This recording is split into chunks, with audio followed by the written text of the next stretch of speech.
When I was a little girl, just like all of the other little girls that I knew and spent any amount of time with, I sat and daydreamed what it would look like when I found my true love. We mostly thought that meant we were a little princess locked in a tower in a castle in a big, fluffy pink ball gown, and our magical, wonderfully handsome prince would come riding up the hill on a white horse and save us, and we ride off into the sunset together. For a very long time, that's what I thought true love looked like and what I wanted. When I started writing my vows, I did what any good software engineer does. I looked at the internet for stuff I could steal. It's called code reuse, people.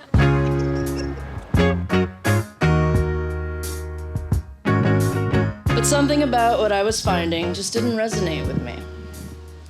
It took me a little time, but I finally realized what was bothering me about them. The vows people were sharing came across as something that I had to do, something that was a commandment or even a burden. But that's not how I feel about marrying you. I don't have to commit to you. I get to commit to you. I don't have to build a life with you. I get to build a life with you.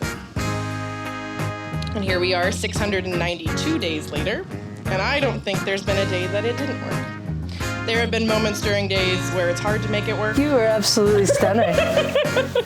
Look at you. Or moments where we look at each other and go, why does this work? It has always worked. We have always worked. God, you're stunning. You're so beautiful. I don't think I've ever felt that with anything other than being a mother. Being a mother has always worked, and being with you, Donna, has always worked.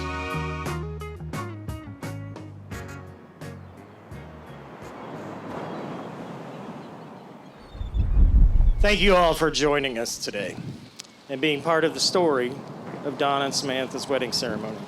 Honestly, if you're here today, you're family, by blood or by choice, and having this many people that love you enough to travel across the ocean, granted, to a tropical paradise, gives these two an amazing village of love and support in which they can build their new life and family together. Marriage. Marriage is what brings us together today. Easy love and happy endings where you just ride off into the sunset. That is the thing of the fairy tales. Love, true love, is messy. It's amazing and awful at the same time. It can be scary. It's not always easy. It's the decision and the will to never give up on your person. I have never loved someone or something the way that I love you. I love you so much that I flew on an airplane to another country over the ocean because that's where you wanted to start forever with. I want nothing more than to give you the fairy tale ending to your beautifully crafted story. I know that you don't think of yourself like this, and people don't use these kinds of words about you at first glance, but you, my dear, are the princess in this story. You might be the princess wearing pants, but you are the princess who needed to be saved in the middle of the ocean at a friend's wedding. I've waited 43 years to find someone to say this to, and I honestly thought it was never going to happen to me. To have you and our children in my life is more than I could have ever asked for. You challenge me. You keep me grounded. You keep me sane. I would go to the ends of the earth for you, but in my world, the ends of the earth don't exist. So I will love you into worlds that people don't know exist.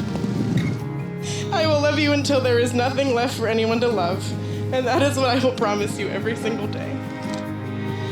I promise to be the woman that I see now in your eyes, today, tomorrow, and for the rest of our lives.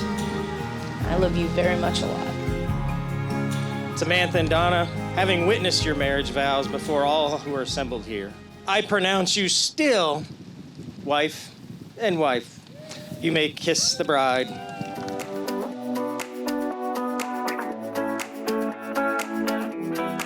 Let's get